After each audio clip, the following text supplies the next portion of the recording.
만주의 관문 잉커우. 다음 날 저녁 늦게 만주 해안이 시야에 들어왔다.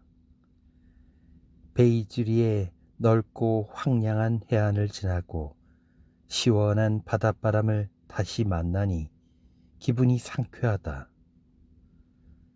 푸른 하늘의 구름을 감상하면서 편안한 느낌을 만끽해 본다. 완전히 새로운 분위기다. 해안의 풍경이 하나하나 들어오기 전부터 까마득히 먼 곳에는 푸른 빛이 감돌고 있다. 일렬로 길게 늘어선 신선하고 푸르른 자연은 마치 만물이 소생하는 봄날 독일 숲에서 맞이하는 첫 인사처럼 상쾌하다. 중국에 있는 동안 그토록 그리웠던 바로 그런 광경이다. 중국에서는 1년 사시사철 푸른 자연을 찾아보기 힘들었다. 봄철에 움트는 어린 새싹이나 새순조차도 누런 흙먼지에 덮여 있는 경우가 많다. 잔디밭은 물론 고향 해변에서 늘 보았던 온갖 꽃이 하늘거리며 만발한 푸른 초원도 없다. 듣고 배운 대로 콩밭이 끝없이 넓은 대지를 온통 뒤덮고 있다. 만주의 모든 것이 주 산물인 콩에 둘러싸여 있다. 가도 가도 끝없는 콩밭이다. 만주 사람들은 콩을 재배해서 그것을 주식으로 먹고 산다. 이곳으로 이주해온 중국인들은 대부분 콩 농사를 짓고 몇몇 유럽 상인들은 주로 콩이나 그 부산물을 수출하는 일에 종사하고 있다. 만주의 관문이라 할 수 있는 항구 도시 잉커우도 거대한 콩 집산지나 마찬가지다. 중국인들은 이곳을 잉커우라고 하거나 간단히 잉체라고 부른다. 잉체는 군사 주둔지를 의미한다. 만주가 외국에 개방되기 전 랴오둥만으로 흘러드는 랴오호 강의 하구는 만주를 지키는 기수들이 머무는 연안 초소의 이름으로 불리고 있다. 1858년 텐진에서 체결된 영국과 중국의 동맹에서 즈프, 단수이, 산터우의 개항과 함께 영국인들은 잉커우의 입국 허가 승인을 요구했다. 하지만 1861년에야 외국인들이 잉커우에 처음으로 정착할 수 있었다. 상거래나 공식적인 계약 문서에서도 영국인들이 이 도시를 뉴좌이라고 부르는 이유는 아직 밝혀지지 않고 있다. 실제로 이 명칭은 완전히 다른 도시를 의미한다. 뉴좌은 강 상류 쪽으로 24km 더 들어간 곳에 있다. 한두 명의 선교사 외에 외국인이라곤 별로 없는 중요하지 않은 만주의 작은 마을이다. 러시아 사람들이 지린성과 펑텐을 거쳐 해안까지 가는 숭화강 철도의 남쪽 분기점을 만들고 그 운영권을 물려준 후에야 뉴좌은 이 노선의 경유지로서 어느 정도 도약할 수 있을 것이다. 그러나 해안과 가까운 잉커우와는 결코 상대가 될 수 없는 도시다. 만주의 중요한 요지로서 가장 남쪽에 위치한 성경의 유일한 해안 관문이 되는 잉커우항의 지리적 입지 조건은 상당히 유리하다. 랴오둥 반도의 루이순항과 다롄만의 내륙으로 이어지는 자연스러운 관문 역할을 할 수 없다. 더구나 러시아인들이 지배를 하면서 상업적 기대도 이미 희박해진 상황이다. 러시아 사람들과는 상거래를 할 수 없다는 사실은 이곳 동부지방의 영국인과 독일인들에게는 거의 공공연한 사실로 통한다. 하여튼 다롄만과 마찬가지로 리순항은 1898년 이후로 자유항이 되어 몇몇 외국 기업들도 들어와 있다. 그중 중요한 기업으로는 독일의 쿤스트 운투 알버스와 지타스, 블록 앤드 컴퍼니가 있다. 이들 기업이 성공하기 위해서는 독일 민족성을 포기하는 큰 대가를 치러야 했다. 완전히 러시아 국적을 취득하든지 아니면 러시아인들을 우선으로 고용해야 한다는 뜻이다. 그렇지 않으면 주민들이 끊임없이 성가시게 군다고 한다. 리순항에서 가장 큰 기업을 운영하고 있는 사장이 내게 귀뚱해준 말이다. 그러나 영국과 맺은 동맹으로 외국인에게 무역을 개방하고 있는 잉커우는 이제 완전한 자유무역항이다. 영국 깃발을 단 이곳 외국인 상인들은 누구나 개방이라는 말이 결코 상투적인 빈말이 아님을 실감할 수 있다. 외국인이라도 평화롭게 교류하는 상인이면 언제든지 환영을 받으며 법적으로도 현지인과 동일하게 취급된다. 또한 거대한 랴오호강 하구에 위치한 지리적 조건도 커다란 장점이다. 이 강은 만주의 아주 비옥한 평야지대로 이어지는 넓은 수로를 따라 내륙으로 통하는 가장 편안하고 저렴한 운송로다. 만주는 헤이룽강의 지류, 특히 숭화강을 통해 북쪽에서 들어갈 수 있다.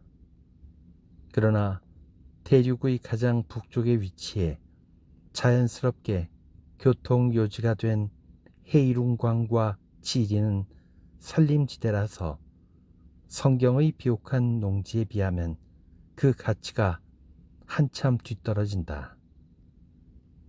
무엇보다 정착지로서 성경은 광대하고 관계용수가 풍부한 평야와 농사에 적절한 기후로 그 가치는 헤아릴 수 없을 정도다. 이런 사실을 러시아인들은 이미 오래전부터 알고 있었다. 만주에서의 일시적인 퇴진을 생각해 보더라도 러시아를 통한 대륙 점령의 필수성은 정치가에게나 지리학자에게도 조만간 분명해질 것이다. 잉커우에서 가장 중요한 중국 제정 해양 관세청 건물의 나부기는 러시아 깃발의 의미를 간과할 수 없다. 영국인 로버트 하트 경이 세부까지 모든 시설을 완벽하게 갖추어 놓은 이 훌륭한 관청은 자타가 공인하는 비중국식 건물로 정평이 나 있다. 해양 관세로 들어오는 중국의 수입을 감독하고 외국인 채권자들의 이익을 안전하게 지켜주는 것이 이 건물의 존재의 이유이기도 하다. 채권자들의 차관과 이자도 이런 관세 수익을 통해 상환되고 보장된다고 한다. 1894년 조선과 만주의 남동부 지방으로 화려하게 출정했던 일본인들은 잉커우를 점령하고도 관세청 건물에는 승리의 깃발을 개양하지 못했다. 랴오호 강변에 있는 이 건물이 중국 정부가 아닌 로버트 하트경 개인의 이름으로 표기되어 있다는 이유로 관공서 단국의 국제적인 존재를 충분히 인식했던 것이다. 그렇지만 러시아인들은 그런 사실에 눈도 깜짝하지 않았다. 작년 여름 중국 의하단원의 애국적인 방위단체 대표가 항구의 석탄 인부와 하역 인부, 정크 선원으로 구성된 좋지 않은 무리들 속에서 도발적인 설교를 하기 시작했다. 그때 러시아인들은 재빨리 외국인들에게 우호적인 타오타이를 공격해 일주일 만에 백색, 청색, 적색의 러시아 깃발을 내걸었다. 곧바로 외국인들 사이에서 거센 반발이 일어났다. 시모노스키 조약에서 일본은 남부지방, 즉 잉커우를 포함해 랴오둥반도 전체를 차지하고 중국 정부의 과실에 대해서 관공서 당국의 책임을 추궁하지 않기로 약정했는데도 일본인들이 관세청 건물에 눈독을 들이고 있다는 이야기가 공공연히 나돌았었다. 예상치 못한 독일과 프랑스, 러시아의 개입으로 관세청을 점유하려던 일본의 계획이 좌절되었다는 것이 일반적인 견해였다. 모든 영사들은 공동으로 엄중한 항의서를 제출했다. 러시아 영사도 이 항의문에 함께 서명을 했지만 아무 소용이 없었다. 해양 세관위원장이라는 명칭으로 러시아 공무원 한 사람을 영중 세관위원장에 붙여주었고 한 러시아 관리자는 관청의 순회로 임명되었다. 러시아 깃발은 오늘날까지 세관 건물에 그대로 나부끼고 있었으며 아마도 영원히 그럴지도 모른다. 이 러시아 깃발은 잉커우 항구 전체에서 가장 눈에 띄는 상징물이다. 랴오둥이 남남 동쪽으로 급하게 휘어지면서 해안까지 닿는 데는 몇 킬로미터도 채 되지 않는다. 드넓은 강폭의 고르지 않은 수로 사이로 조심스럽게 증기선을 유도해야 하는 노련한 항해사가 키의 방향을 좌측으로 돌린다. 배의 방향을 완전히 꺾기 전부터 러시아 깃발에 휘날리는 모습을 볼 수 있었다. 배의 방향이 바뀌면서 전개되는 흥미로운 파노라마가 끝나는 즈음 요새처럼 생긴 세관 관공서의 벽돌 건물 첨탑 꼭대기 높이 걸린 깃발이 눈에 들어온다. 익히 알고 있는 청백색의 군기도 아니고 백색, 청색, 적색이 아주 어색한 상선기도 아니다. 모든 시선을 단숨에 사로잡을 만큼 끔찍하고 격렬하게 휘날리고 있다.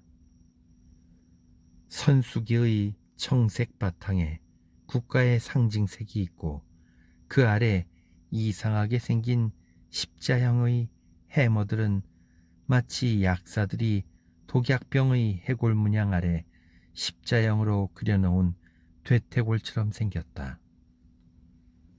형형색색으로 화려한 항구 전경을 자세히 관찰하다 보면 언제나 이 끔찍한 깃발이 나타난다. 깃발은 주위 일대를 완전히 압도하고 있다. 이곳은 러시아풍의 아시아가 되어버렸다. 가죽 채찍과 연 광산, 관료직의 궤도에서 추방된 죄수들의 긴 행렬, 이와 유사한 아시아와 러시아풍의 불길한 환영으로 아물거리는 온갖 어리석은 상상들이 꼬리에 꼬리를 물고 뇌리를 스쳐간다. 넓고 푸른 콩밭과 남동쪽과 북서쪽의 시야를 막는 산맥들이 잉커우 항구를 아늑하게 에워싸고 있다. 이런 전망 자체는 주변 환경으로서 충분한 가치를 지닌다. 넓은 강에는 특이하게 생긴 중국과 만주 선박들이 빽빽하게 들어서 있다. 배의 앞부분과 끝머리가 급하게 올라간 다층 구조로 되어 있어 옛날 독일 선제우가 서아프리카로 보냈던 용맹한 전함처럼 보인다. 이처럼 신기한 모습에 돛을 완전히 펼쳐놓으면 정말 위풍당당하고 낭만적이다. 그러나 대포를 쏘기 위한 포문은 어디에도 없다. 위협적으로 방어하는 전쟁 영웅 대신 돛대 밧줄 뒤에 평화롭게 서 있는 만주의 콩 상인밖에 보이지 않는다. 중국의 노동자들은 갈고리와 막대로 배를 얕은 강바닥에서 강 상륙 쪽으로 밀어 올리느라 안간힘을 쓰고 있다. 수백 척의 이런 고풍스런 범선들이 흐르는 물살을 타고 강으로 미끄러져 나가고 있다. 더 멀리 도시의 끝자락까지 나가 있는 배들도 눈에 띄고 그 너머에도 시야에 들어오는 것은 온통 범선들이다. 매년 빠른 증기선이 증가하고 있지만 중국 본토의 해상 교통량은 계속 늘고 있다고 해양관세청은 보고했다. 외국의 통치, 심지어 러시아의 통치하에서도 여전히 번창일로에 있다는 유리한 전망을 토착민들이 인식하고 있다는 좋은 징조로 볼 수 있을 것이다. 항구 도시로서 잉커우는 아직 초기 단계이지만 급성장을 기대할 수 있는 커다란 발판을 지니고 있다. 지난 몇 년간만 해도 눈부신 성장의 온갖 징후를 발견할 수 있다. 무역은 통계상으로 매년 2배로 증가하면서 비약적인 발전을 했다. 1800년대의 미국 광산 도시들처럼 환상적인 호황을 목전에 둔 것 같다. 평소 3월 말까지 얼던 강에는 25일에 이미 첫 증기선이 통과하고 있었고 석 달도 채 되지 않아 200만 피쿨의 콩과자를 실어 날았을 정도였다. 중국에서 아주 귀하게 여겨지는 비료가 콩 농사에 1억 2천만 킬로그램 넘게 사용되었다는 의미다. 중국 의화단의 소요로 인해 여러 달 동안 모든 상점 업무가 마비되면서 이미 5월부터 무역이 불안정하기 시작했다. 그런데도 연간 총 매상은 약 7천만 마르크에 달했다. 이런 매상은 사실 최근 몇 주 동안의 결과일 수도 있다. 그리고 전체 거래량과 매상은 대부분 본토의 배가 실어 나른 결과이다. 유럽 증기선의 상황은 아직 원활하지 못하기 때문이다. 타테가미 호는 항구에 들어서면서 곧바로 3명의 일본 여성으로부터 환영을 받았다. 동시에 일본 깃발 4개가 등장했는데 한결같이 큰 배들이다. 평소 이 배에는 2명의 영국인과 함부르크 출신인 줄 베르와 크바르 타너라는 독일인 2명이 있었다.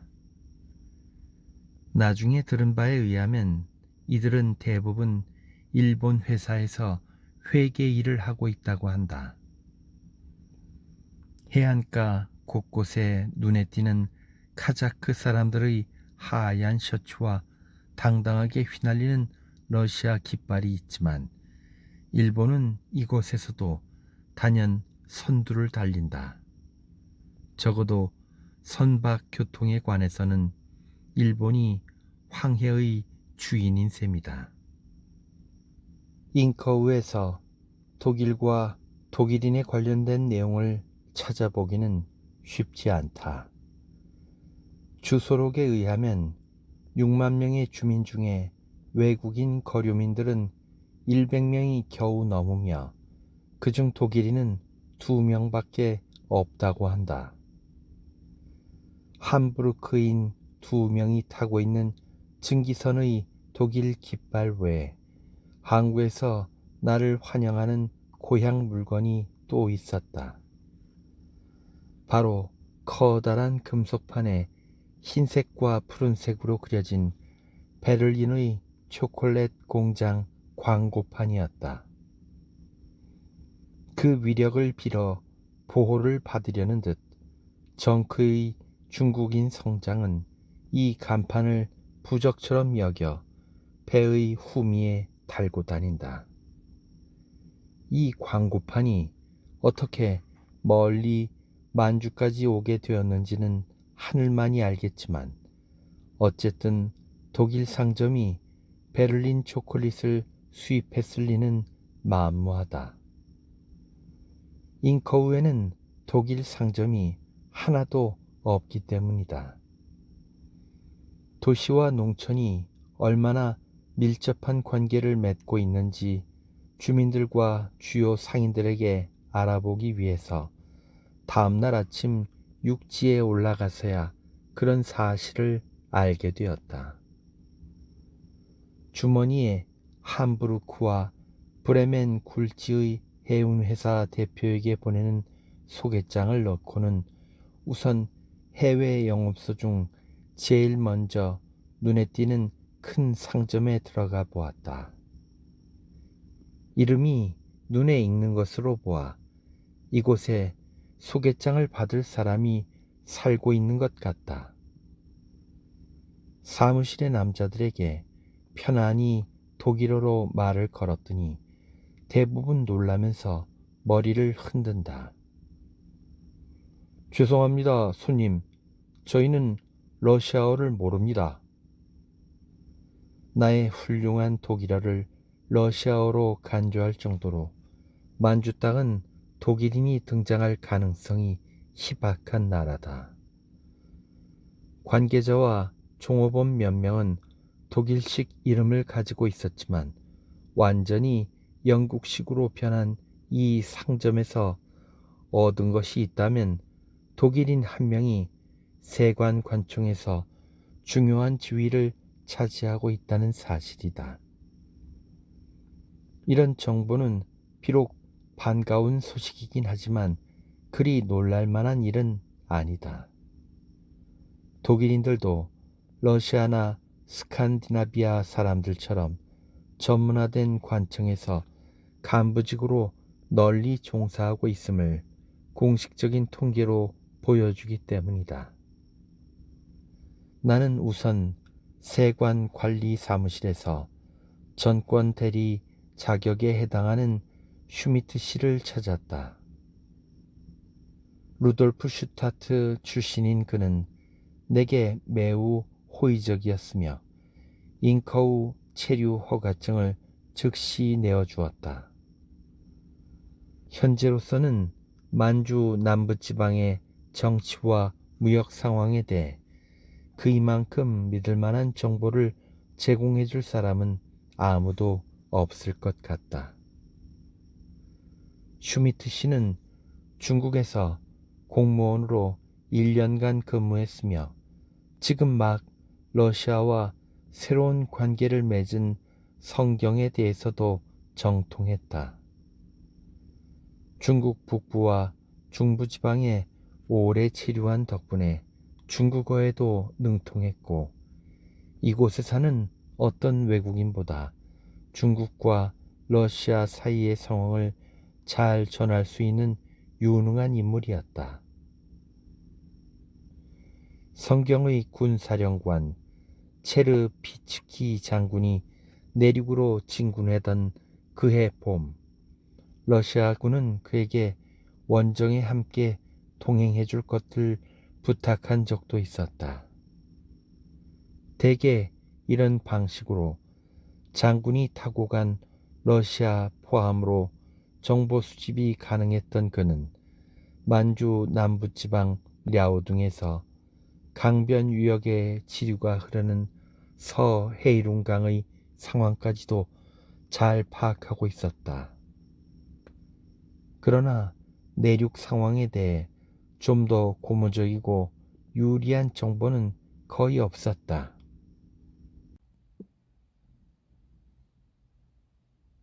마을을 습격해 약탈하거나 강변 곳곳의 식량 보관소를 털어가는 등 도처에 대규모 도적들이 조직적으로 활동하고 출몰하고 있었다. 특히 펑텐 동부의 산악지대에는 유난히 대담한 도적대들이 설치고 있었다. 두목의 이름과 소굴의 소재는 널리 알려졌지만 러시아 군대는 아직도 이들을 장악하지 못하고 있었던 것이다.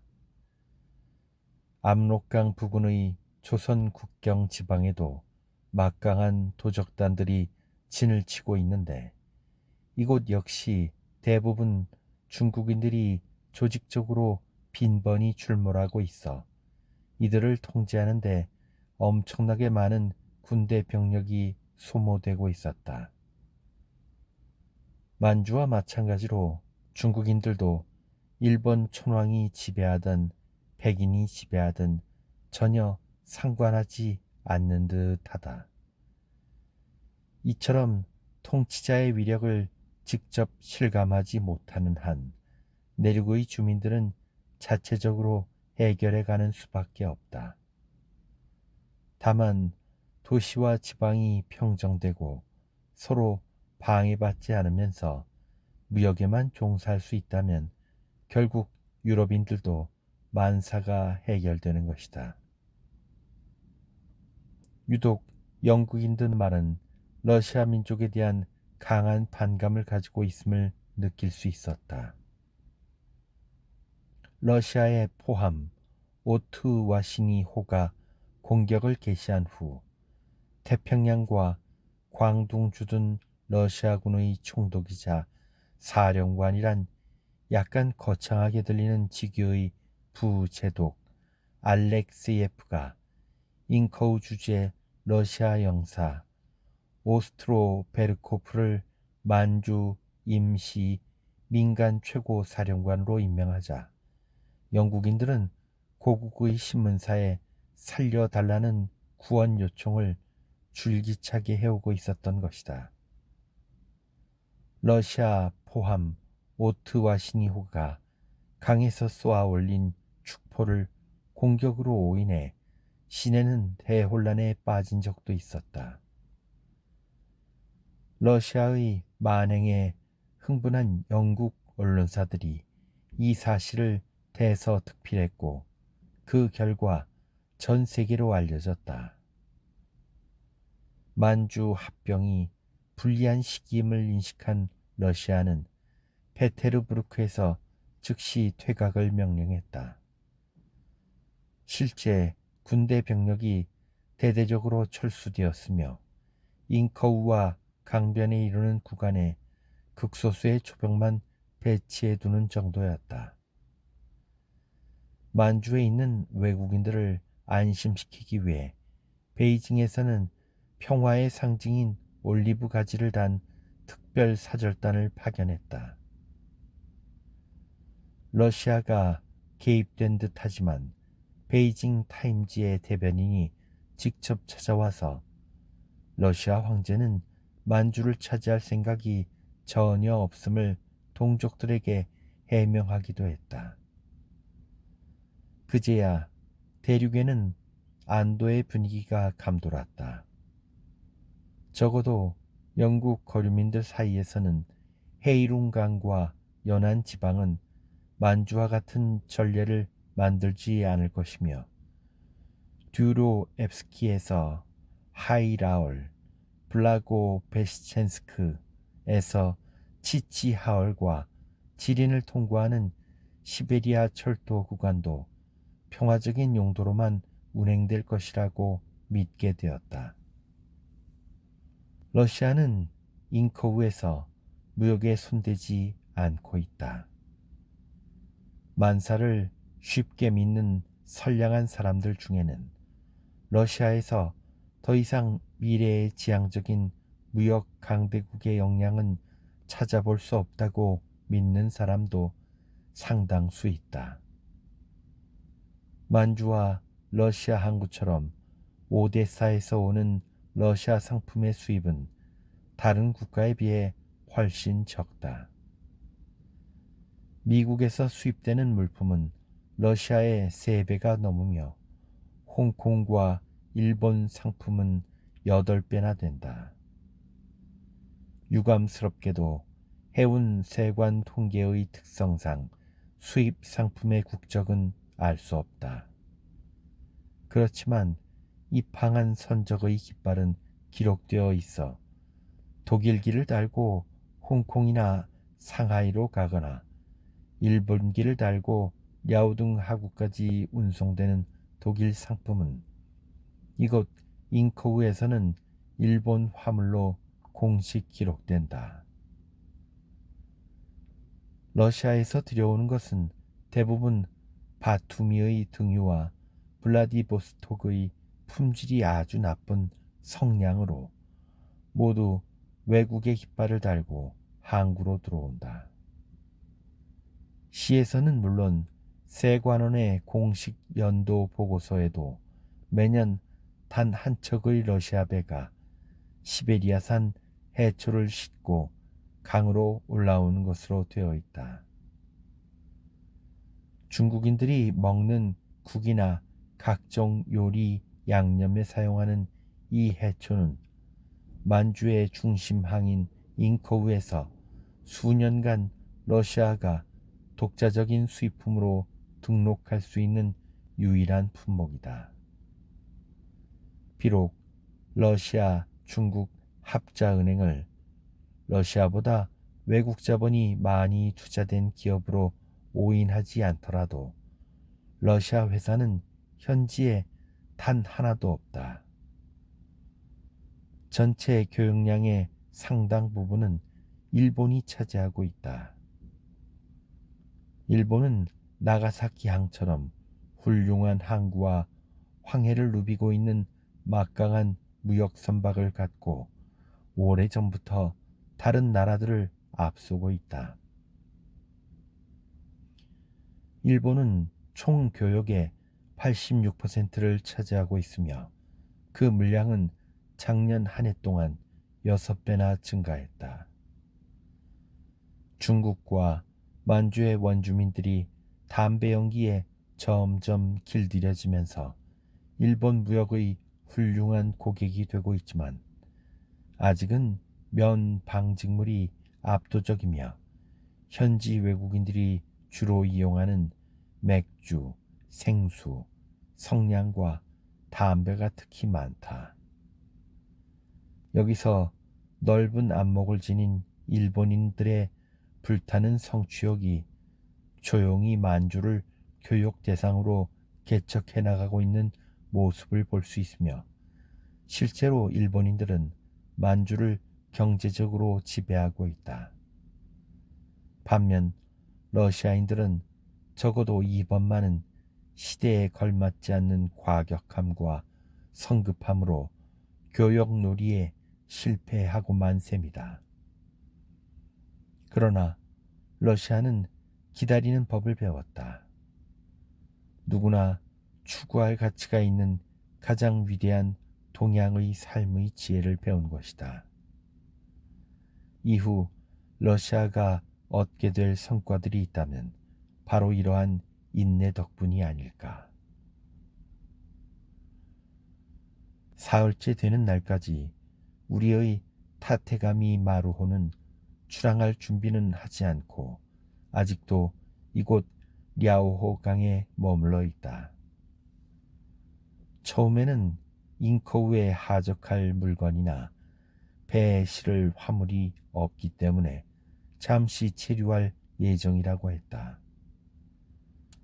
이번에도 선장이 알려준 일정보다 훨씬 더 지체될 줄 미리 알았더라면 진작 펑텐으로 올라갔을 텐데, 그렇게 했다면 수소를 직접 살펴보고 만주와의 연계성을 좀 더 폭넓게 조사해서 적어도 이것보다는 많은 것을 보고 들을 수 있었을 것이다. 러시아인들은 지금 텐진, 상하이 구간 철도로 연결에 이어 해안에서 남부지방까지 이어지는 광범위한 구간을 완성했다. 그래서 잉커우에서 현명하게도 러시아 관청들은 끊임없이 이 토착적인 명칭을 고수하고 있는데, 약 13시간 정도면 수도까지 갈 수 있고 그곳에서 다시 기차를 타고 70km를 더 가면 지린으로 가는 중요한 중간 지점인 테딩에 이른다. 그러나 이 기차들은 자주 다니지 않을 뿐 아니라 운행 시간도 매우 불규칙하다. 펑텐은 정말 볼만한 도시라고 한다. 리트호펜의 여행기에 따르면 그가 본 중국의 도시 중에서 가장 깨끗하고 아름다우며 그 아름다운 매력을 능가할 곳으로는 산악지대인 스촨의 수도 청두뿐이라 한다. 펑텐에 가본 적이 있는 잉커우 사람들이라면 이런 찬사에 별 흥미를 못 느낄 것이다.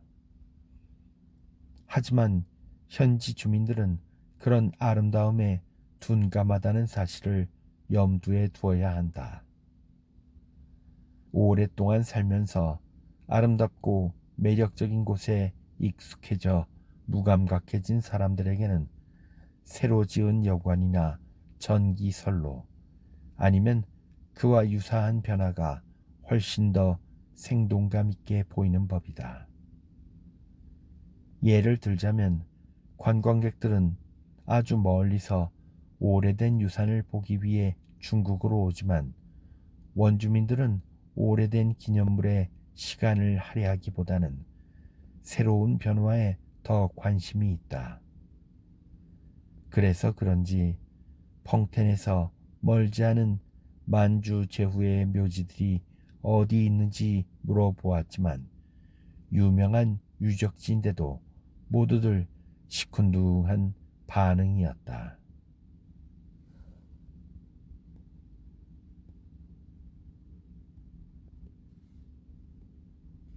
이 유적지는 현재 베이징에서 관장하고 있는 묘지 중에서 가장 오래된 것이어서 특히 많은 관심을 끄는 곳이다.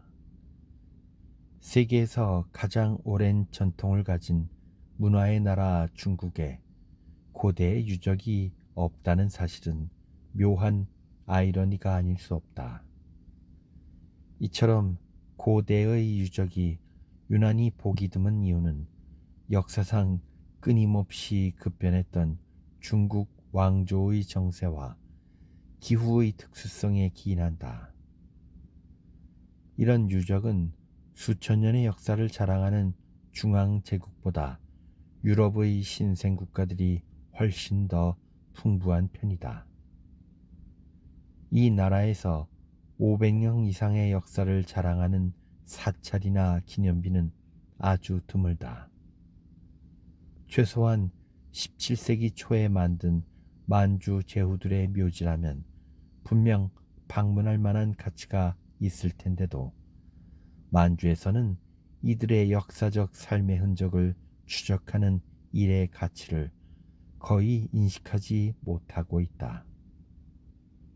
이런 일에 가장 적극적이어야 할 현지 사람들의 무관심은 정말로 심각하다. 대부분의 무역상들은 무슨 일이든지 닥치는 대로 해서 돈을 버는 것만이 삶의 유일한 수단이다. 그리고 흔히 그렇듯이 문명과는 동떨어진 산간 벽지에는 선교사들 외에는 외국인이 많지 않다. 외국인들 중 학문적인 문제에 좀 더 깊은 관심을 가진 사람은 예수의 수도사들이 고작이다.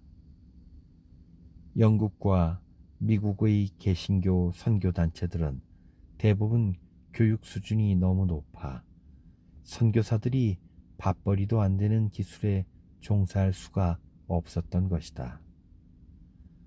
미국 선교사들이라면 보통 여가 시간에 교회에 앉아 역사나 민족학 연구에 몰두하느니 차라리 부업으로 자전거 공장이나 잘 나가는 엉터리 약을 파는 대리점을 인수하려 들 것이다.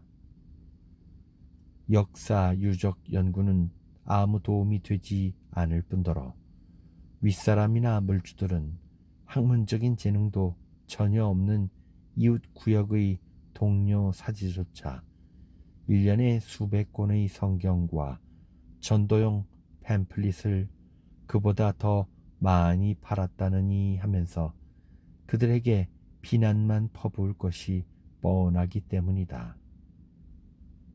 만주 전역에서 가장 중요한 외국인 도시 잉커우에서 만주 사람과 중국인을 분명히 구분할 수 있는 방법을 알려줄 사람이 없다는 사실이 믿어지지 않았다. 이미 베이징에서도 시도해 보았지만 아직까지 해답을 얻지 못한 문제 중 하나였다. 중국인들이 정복자의 머리 스타일을 받아들일 수밖에 없었던 257년 전부터 중국 사람과 만주 사람을 겉모습으로 구분할 새 없게 된 것은 공공연한 사실이다. 만주 정복자들은 중국 남성들에게 그들 고유의 변발을 강요할 수 있었지만 중국 여성들의 잔인한 관습인 전족을 폐지시키는 데는 실패했다. 만주의 여성들이 편안한 신발을 신고 자연스럽게 거리를 활보하는 동안 중국의 여성과 소녀들은 심지어 오늘날까지 발육이 억제되어 기형적으로 작아진 발로 뒤뚱거리며 걸어다니고 있었다. 만주에는 중국 여성들처럼 발을 불구로 만드는 일은 결코 없었다. 그러나 근대적인 사고방식에 물든 일부 중국 여성들의 경우 옛 관습을 타파하려고 발을 자연스럽게 자라게 두는 경우도 있다. 이제 남성들에게 구분 방법에 대한 조언을 구할 수밖에 없다. 노동자나 상인, 군인, 높은 관직에 있는 공무원과 장군 등 베이징에 있는 수많은 남성들에게 물어보았지만 실제로 결정적인 특징을 말해줄 수 있는 사람은 없었다. 전직 베를린 주재 중국 공사관 직원이었던 눈치 빠른 한 남자는 중국 사람과 만주 사람을 구분할 수 있는 유일한 방법은 이름을 물어보는 것이라고 했다. 그러나 그것도 그리 간단한 일은 아니다. 만주식 이름도 외국인들에게는 중국식 이름과 거의 비슷하게 들리기 때문이다. 어쨌든 만주 사람들은 보통 두 음절 이름을 가졌고 중국인들은 세 음절 이름을 가지고 있는 것이 일반적이다.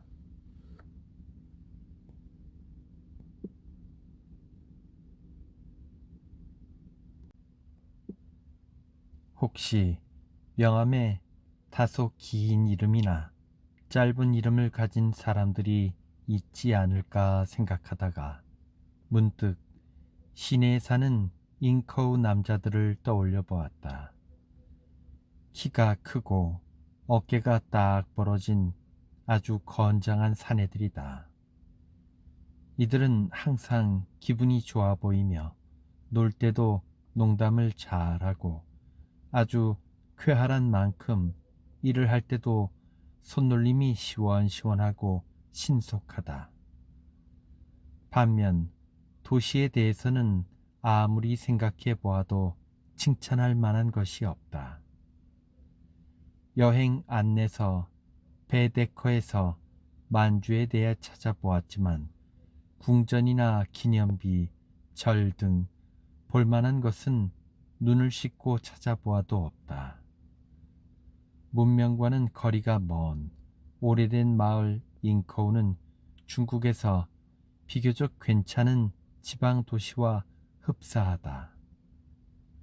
집들은 한결같이 끝이 위로 올라간 지붕으로 덮여 있고 관리가 제대로 되지 않은 길은 엉망이고 먼지만 휘날린다.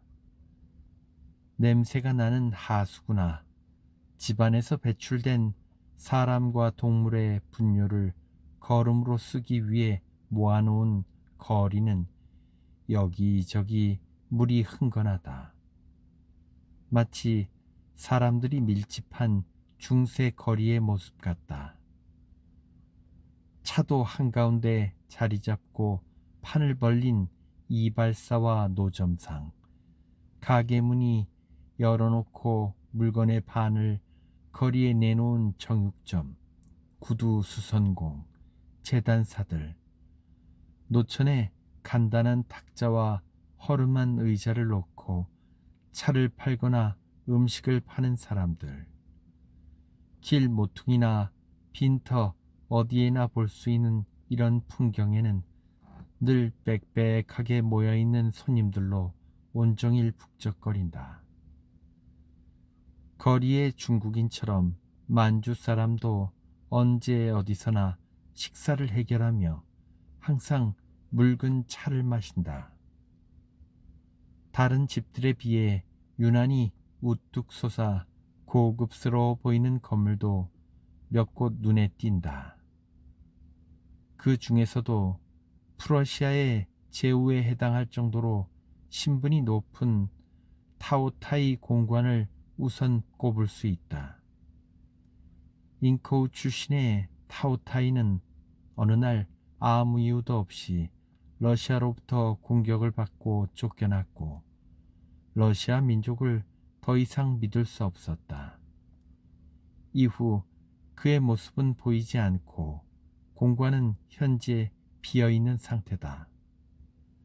그의 다른 관사에는 러시아 관리가 살고 있는데 그곳에서 알렉세예프 장군과 펑텐의 총독 사이에 관세 교섭이 이루어지고 계약이 체결되었다. 만주 남부지방을 군사 정치적으로 러시아에 양도한다는 일방적인 협정으로 물의를 일으킨 사건이다.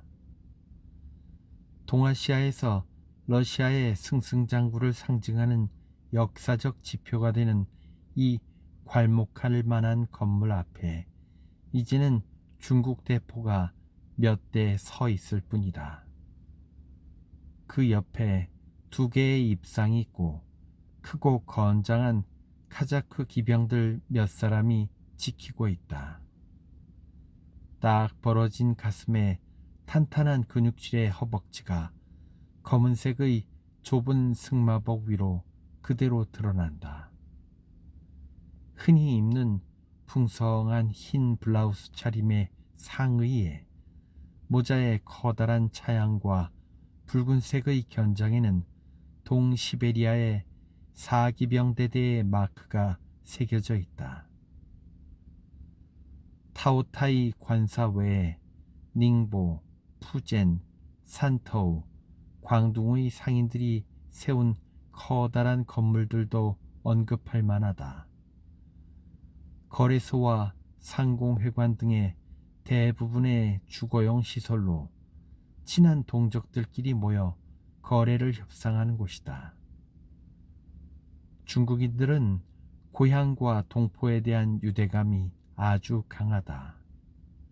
이런 공동체 의식으로 외국에서 상인조합회관을 운영하고 어려운 상황에 처한 동포나 죽은 동족이 있으면 함께 도우며 일을 처리해 간다.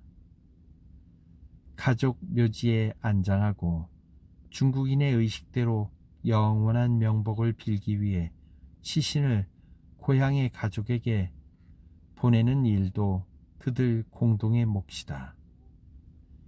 이곳 잉커우는 중국인들의 나라이기 때문에 그들은 주민들의 상거래 정보를 포괄적으로 조사할 만한 영사나 그 밖의 외교 사절단을 따로 두지 않고 있다.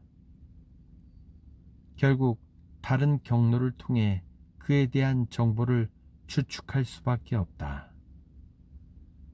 콩의 상거래는 분명히 동족을 먹여 살리는 중요한 역할을 하고 있을 것이다. 콩과 콩으로 만든 각종 비료, 기름에 튀긴 콩 과자 등이 있고 콩기름 외에도 인삼 또한 잉커우의 중국 상인들의 교육에서 중요한 역할을 차지한다. 그들은 옛날부터 강장제로 알려져 있는 이 약재로 엄청난 돈을 벌고 있다. 토착미 마을에서 우연히 발견한 대규모 상점은 하나밖에 없는 중국 약재상으로 인삼을 취급하고 있다. 예전에 아주 활발했던 아편 거래는 점차 쇠퇴해 갔다. 직접 아편을 재배하는 곳이 점점 더 많아졌기 때문이다. 해안을 따라 강변 위쪽에 길게 이어져 있는 외국인 거류지는 원주민 마을에 비하면 아주 깨끗해 보인다. 공원 같은 곳도 있고 아름다운 해변의 산책로도 있지만 그 외에는 새로이 언급할 만한 곳이 거의 없을 정도로 모든 것이 삭막하고 매력 없는 도시다. 그 지역에서 관심을 끄는 곳은 콩 하치장과 콩을 기계로 갈아서 과자 모양으로 만드는 공장 정도이다. 이 콩 제품은 잉커우의 주요 수출 품목이다.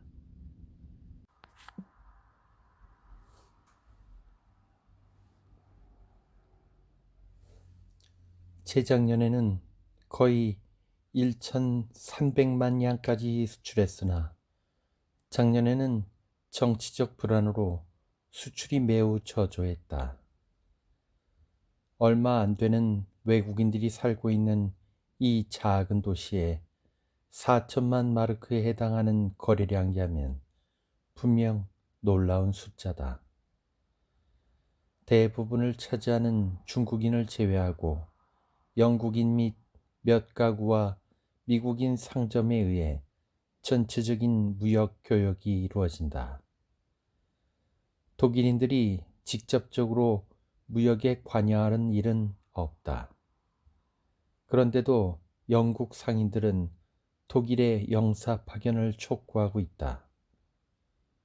홍콩과 상하이를 능가하는 독일 상품의 수입에 그들의 관심이 쏠리고 있으며 영사를 통해야 그런 관심들이 가장 신속하게 실행될 수 있기 때문이다.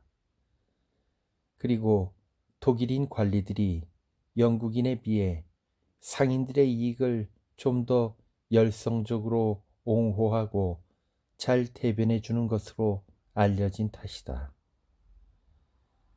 미국인들은 석유와 면제품 수입으로 매년 무역 거래량을 넓혀가고 있다. 이미 펜실베니아 석유는 바투미에서 나오는 러시아산 석유보다 30배 이상 수입된다. 미국인들의 판로는 앞으로도 계속 눈에 보이지 않게 팽창할 가능성이 크다. 동아시아의 모든 우편물이 집중되고 있는 워싱턴의 국립행정부서에서 츠프 미국 영사의 편지들을 봤던 기억이 떠올랐다. 미국 무역의 큰 가능성을 잠재한 잉커우에 영사 파견이 절박하다는 편지였다. 내가 도착하기 바로 이틀 전에 드디어 오랫동안 염원했던 미국 영사가 도착했다. 이제 미국인들은 만주 해안의 무역 교역의 새로운 시대, 즉 황해의 무역을 차지하기 위한 미국과 일본의 활발한 경쟁을 기대할 수 있게 되었다. 북태평양 교역과 마찬가지로 황해 교역을 독점하기 위해 미국과 일본이 다시 한번 맞붙지 않을 수 없을 것이다.